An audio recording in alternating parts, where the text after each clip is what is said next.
तीर धनुष इनका प्रतीक है और वीरता इनका इतिहास। बिंझवार छत्तीसगढ़ की एक विकासशील जनजाति। दंतकथाओं में इन्हें भगवती विंध्यवासिनी के पुत्र 12 भाई बेतकार का वंशज माना जाता है। द्रविड़ समूह की जनजाति बिंझवार आदिम जाति बैगा की ही कृषि से जुड़ी एक प्रजाति है जिसे बरिहा भी कहा जाता है।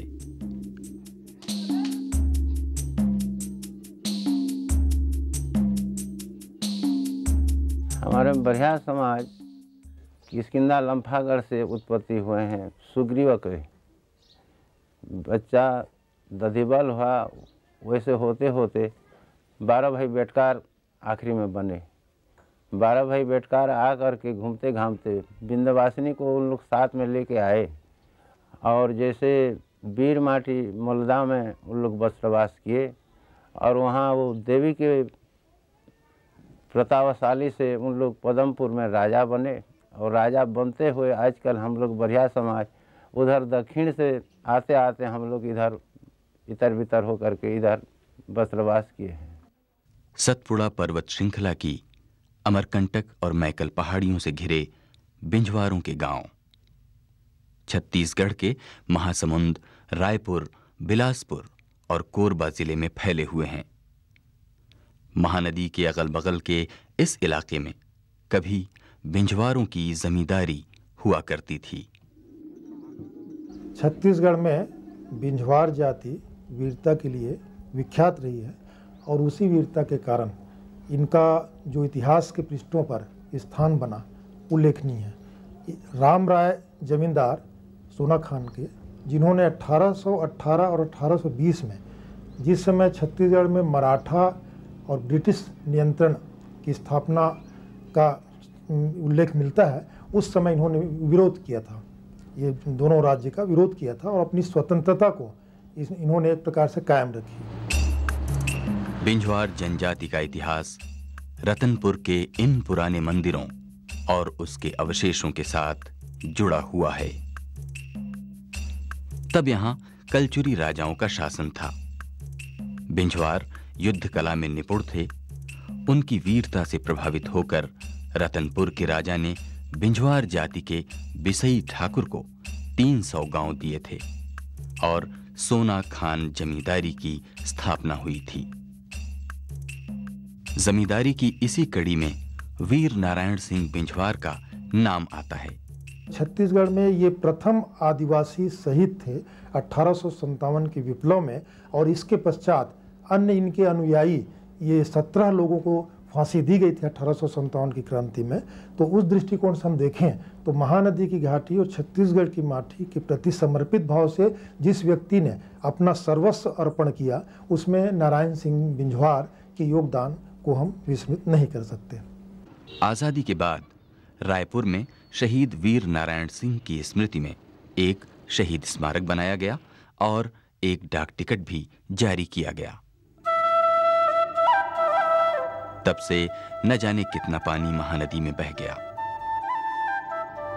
बिंझवारों के गांव अब भी पहाड़ियों के पास ही हैं, पर अब यहां तक सड़कें पहुंच चुकी हैं।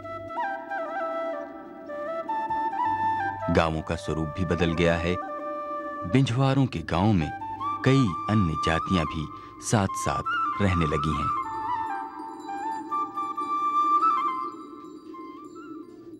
जैसे बिंझवार के साथ सावरा रहते हैं, कंवर रहते हैं, गोंड रहते हैं, बिंझवार रहते हैं।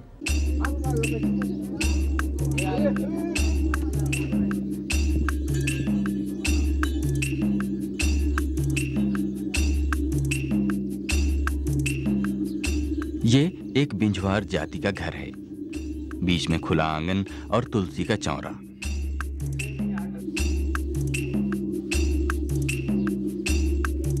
और ये सब मछली पकड़ने के उपकरण हैं। बिंझवारों की रसोई घर में सबसे पवित्र स्थान मानी जाती है। अब यहां भी मिट्टी की जगह अल्युमिनियम के बर्तन आ गए हैं। खाना खाने की जगह इससे थोड़ी हटकर होती है। कई जातियों का मिला जुला गांव हो तो सांस्कृतिक आदान प्रदान भी होता रहता है। बिंझवारों में उड़ीसा की संबलपुरी संस्कृति का खासा असर है। गांव में जगन्नाथ मंदिर और बोली में छत्तीसगढ़ी और संबलपुरी का मिश्रण। इस बोली को लारिया या बिंझवारी कहा जाता है। कीर्तन मंडलियां अब बिंझवार गांव में आम हो चुकी हैं।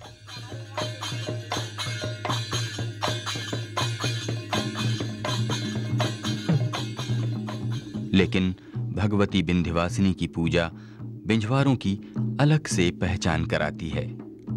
विशेष अवसरों पर इस पूजा में जीव बलि की भी प्रथा है। चैत पूर्णिमा में हमारा जो आराध्य देवी है विंध्यवासिनी, उसकी पूजा होती है। बिंझवार जनजाति की एक विशेष पहचान है गोदना। बिंझवारों की कुंवारी लड़कियां गोदना गुदवाती हैं। इसे मरने के बाद भी साथ जाने वाला गहना माना जाता है। वैसे बिना गोदना के बिंझवार लड़कियों की शादी भी नहीं होती।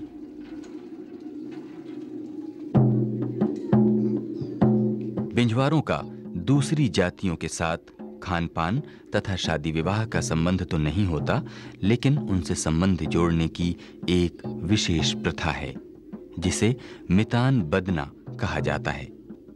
इस प्रथा को महाप्रसाद बनना भी कहते हैं। मितान गांव का या दूसरे गांव का भी हो सकता है।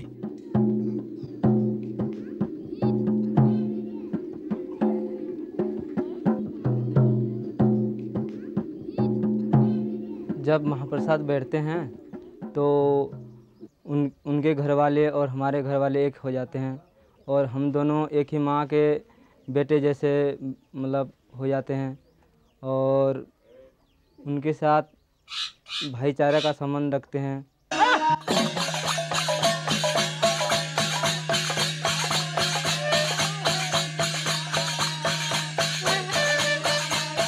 बिंझवारों में हरि नाम कीर्तन का आयोजन विशेष अवसरों पर ही किया जाता है।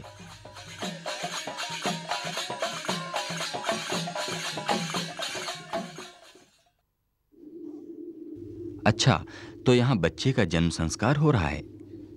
इस संस्कार के पहले प्रसूता और बच्चा अछूत माने जाते हैं।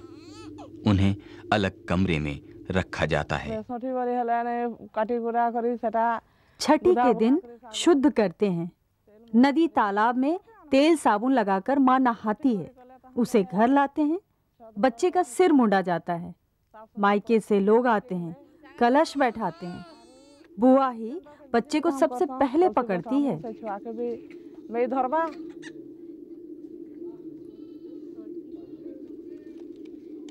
गारे सोजनी गीत न गाइले गीत ने। गीत गाने का अवसर है, न गाया तो इज्जत कहाँ रह जाएगी।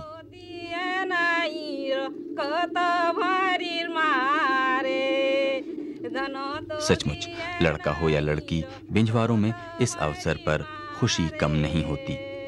नाते रिश्तेदारों और गांव वालों को नेवता भेजकर बुलाया जाता है और भोज भात खिलाया जाता है। कोई कोई बकरा काटकर भी खिलाता है।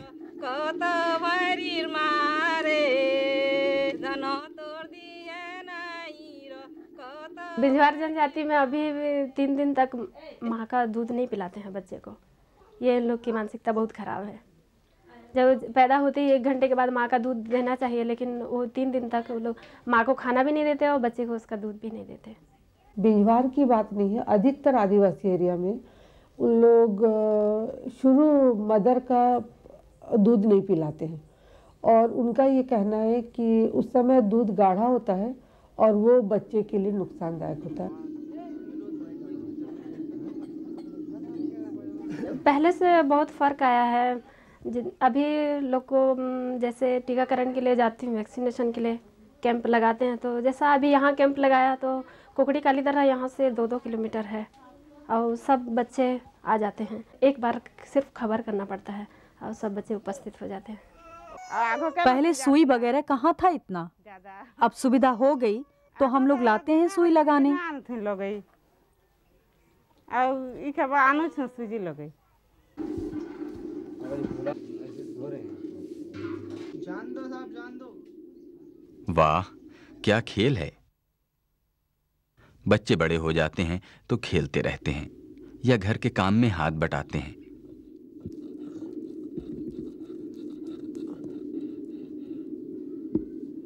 खासतौर पर लड़कियां अपने भाई बहनों को संभालने के साथ साथ घर का सारा काम करती हैं। पहले बच्चे को स्कूल नहीं भेजते थे और स्कूल भी गांव-गांव में नहीं था, दूर-दूर में था स्कूल, और उसको खेती करने में लगा लेते थे और भैंसा वैसा चराने में, गरी खेलने में भी लगा देते थे और शिक्षा के क्षेत्र में कोई ध्यान नहीं देते थे। लेकिन अब स्थितियां बदल रही हैं। हर गांव में स्कूल खुल गए हैं।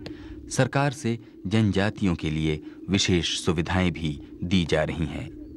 इस अंचल में आदिवासी लड़कियां लड़कों के समानांतर क्रम में मतलब शिक्षा के प्रति अपनी रुझान बढ़ा रहे हैं। पहले शिक्षा के प्रति उनका आकर्षण नहीं था, लेकिन अब उनकी उपस्थिति लगातार आज स्कूलों में मतलब बढ़ती जा रही है।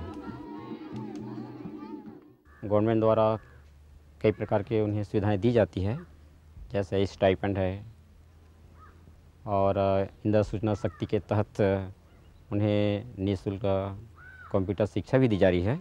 बुक बैंक से पुस्तकें भी उन्हें निःशुल्क प्रदान की जाती है और मध्याह्न भोजन के अंतर्गत प्राइमरी स्कूल में मध्याह्न भोजन कार्यक्रम चल रहा है।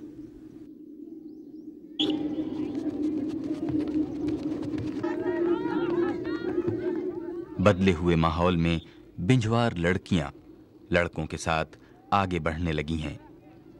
आसमान छूने की चाहत किसे न होगी, बस मौका मिलना चाहिए। जब से पंचायती राज कानून में सुधार हुआ है, तब से महिलाओं को भी अवसर मिले हैं। बिंझवार महिलाएं भी आगे बढ़ी हैं। सीताबाई अब कलिंडा पंचायत की सरपंच बन गई हैं। पहले जो सरपंच थी वो बड़े घर की थी। लोगों को लगा कि मैं उनकी हूँ और उनका काम भी कर सकती हूँ। बड़ हो जाही तो हम जाके वाला बोल नहीं सकन। छोटे आदमी ला सरपंच ना बजे सब कहन सकबो।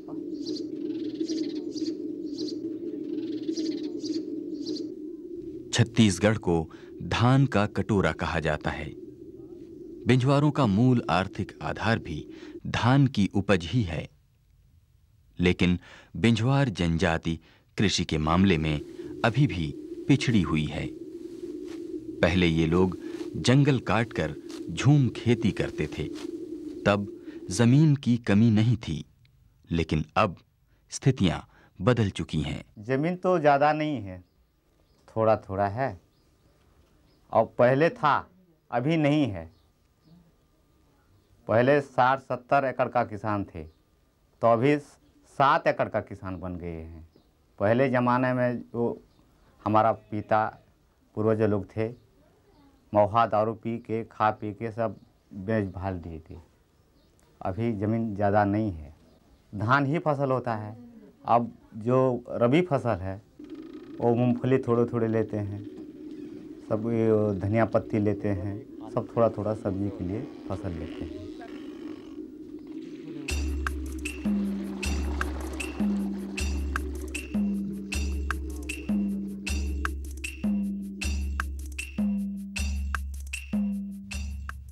तालाब यहां सिंचाई के एकमात्र साधन रहे, लेकिन तालाबों में भी पानी तो बरसात पर ही निर्भर करता है।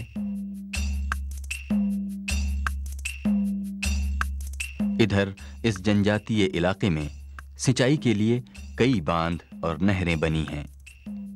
जनजातीय उपयोजना के तहत सिंचाई कुओं और तालाबों का भी प्रावधान किया गया है। बिंझवार सहित सभी ट्राइब का सबसे बड़ी समस्या जो मुझे दिखाई देता है वो उनका आर्थिक है। छत्तीसगढ़ के 82% जो आदिवासी हैं उनके पास कृषि भूमि है। 12% आदिवासी कृषि मजदूरी करते हैं कुल मिला के 94% आदिवासी समूह कृषि के ऊपर आधारित है।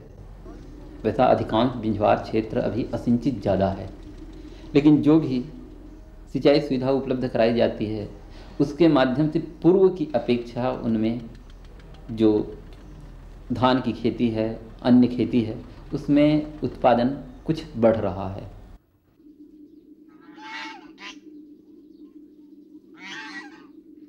बत्तख पालन से अब यहाँ की आर्थिक स्थिति में एक नया आयाम जुड़ रहा है। ग्रामीण स्वरोजगार कार्यक्रम के तहत इन जनजातियों में मुर्गी, बत्तख और बकरी पालन को प्रोत्साहित किया जा रहा है।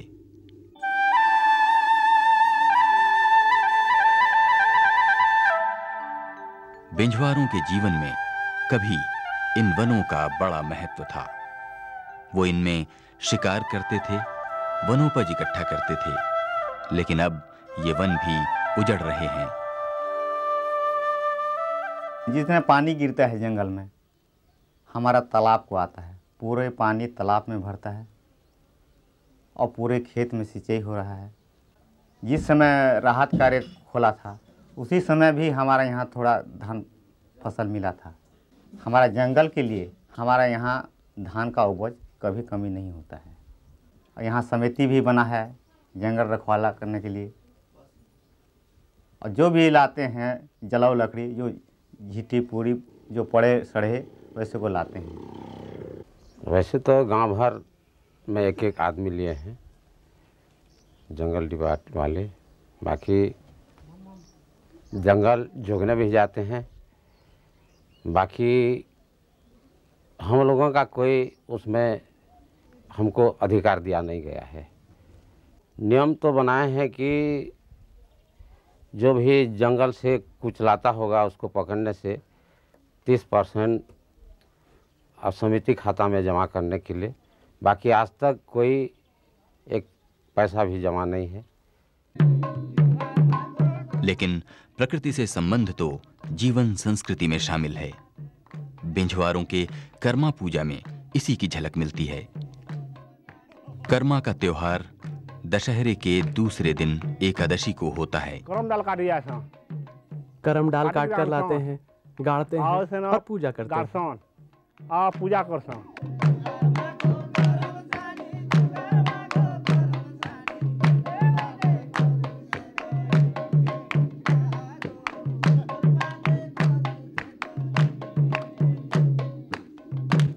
पूजा करी करी पूजा में सबसे पहले करम की कहानी कही जाती है। बैगा पूजा करता है, फिर शराब वगैरह पीकर नाच गाना करते हैं।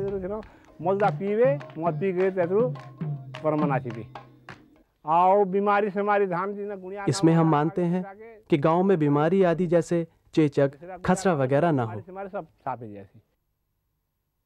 बिंझवार जनजातियों में दशहरा पूजा का भी काफी महत्व है। दशहरा में फिर अपने देवधामी और पुराने जो अस्त्र शस्त्र रहते हैं उसको साफ सफाई से धोई करते हैं, और उसी दिन वो नया धान का चावल जो रहता है उसको धोकर खाते हैं, और उसके पहले धोकर नहीं खाते थे। बैगा का ये काम होता है, जब कि त्योहार आता है तो उसके शाम से मतलब उसको उपवास रहना पड़ता है, और दूसरे दिन उसका देवी का पूजा होता है।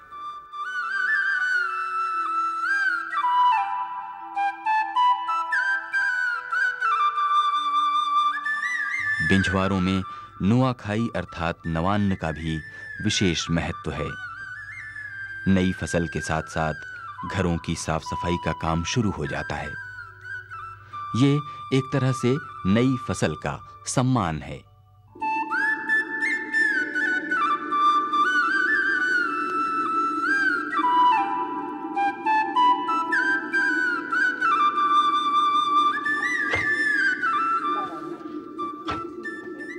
ये तो ढेकी है, आजकल कम देखने को मिलती है, पर बिंझवार नुआखाई का धान इसी में कूटते हैं। जब नया धान होता है उसको हमारे यहाँ के आदमी सरिया धान के नाम से पुकारते हैं, उसी से हम नवा खाते हैं। बिंझवारों के अधिकांश त्योहार कृषि से जुड़े हैं। खेती का काम समाप्त होता है तो हरेली का त्योहार आता है। हरेली के दिन हल जुआ आदि धोकर लाते हैं, अल्पीना डालते हैं और सिंदूर आदि लगाते हैं। बैलों को तेल सिंदूर लगाकर खिलाते हैं। गाय गोरु को जतकी खाना बने थे ताकू कुहला धुआ भुआ दे करी तापरे खाना खाएंगे। ये खाती जनजाति परिवार है जो खेती में काम आने वाले लोहे के औजार बनाते हैं। बिंझवारों से सांस्कृतिक लेन देन के चिन्ह इनमें देखे जा सकते हैं। इनका गांव में आने का मतलब है धान पक चुका है और कटने को तैयार है।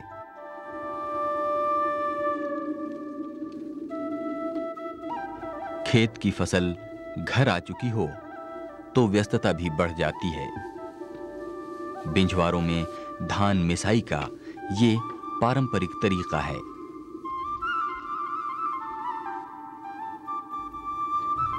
फिर शुरू होता है अनाज की साफ सफाई का दौर। इसमें महिलाएं और पुरुष दोनों काम करते हैं। घर जब अनाज से भर चुके हों तो गांव में फेरी वालों का भी आना जाना बढ़ जाता है। खरीद बिक्री सब कुछ धान से जो होती है। अच्छा, तो यहां चूड़ियां पहनी जा रही हैं। बिंझवार महिलाएं ज्यादा साज श्रृंगार नहीं करती, लेकिन कांच की रंगीन चूड़ियों में इनका खास आकर्षण है।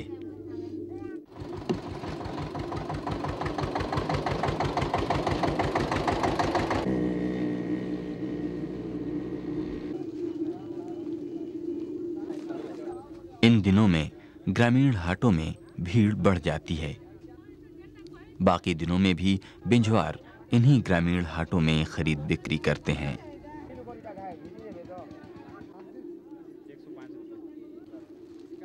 अरे, इधर तो नए नए कपड़ों की खरीदारी चल रही है। ये पूस पर्व नजदीक आने का सूचक है। पूस बिंझवारों का सबसे बड़ा त्योहार है।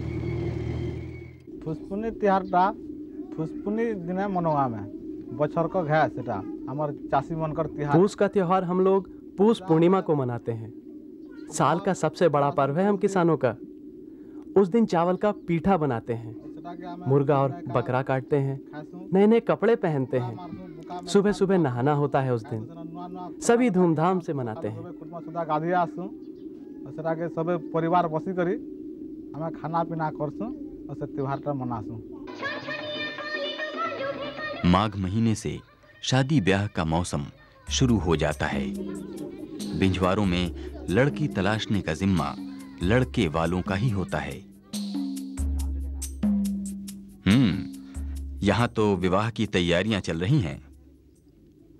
शादी के 3 दिन पहले से नेक दस्तूर शुरू हो जाते हैं। पहला टुकल खोई जासा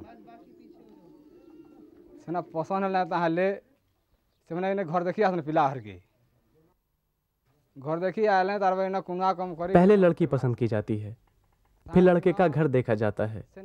दोनों ओर से पसंद हो गया तो कुटुंब के लोगों को बताते हैं। लड़की के घर जाकर लगन होता है 3 दिन पहले।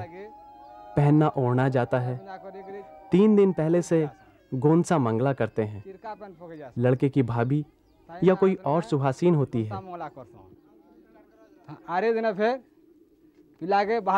पहले हल्दी, फिर उसके गाल सेके जाते हैं और पैर धोए जाते हैं। फिर मोटर गाड़ी में बारात।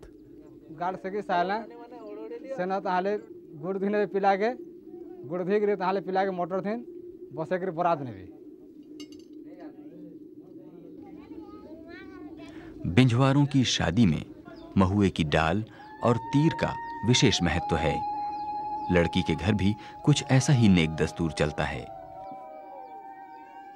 लड़की के घर बारात आती है तो पहले गुड़ और चूड़ा खिलाते हैं और फिर शादी होती है।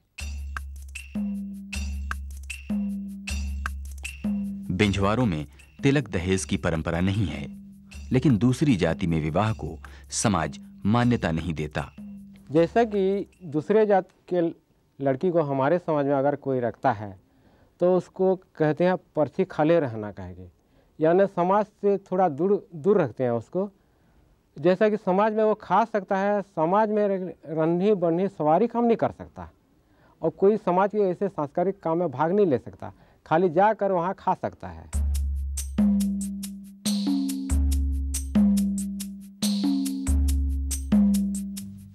समय की धारा के साथ अब बिंझवार जनजाति विकास की मुख्य धारा से जुड़ रही है।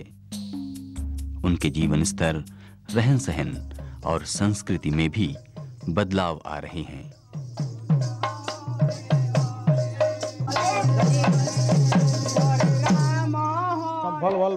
अच्छी अच्छी फिल्मी धुन पर हरि नाम कीर्तन गाते हैं और बजाते हैं।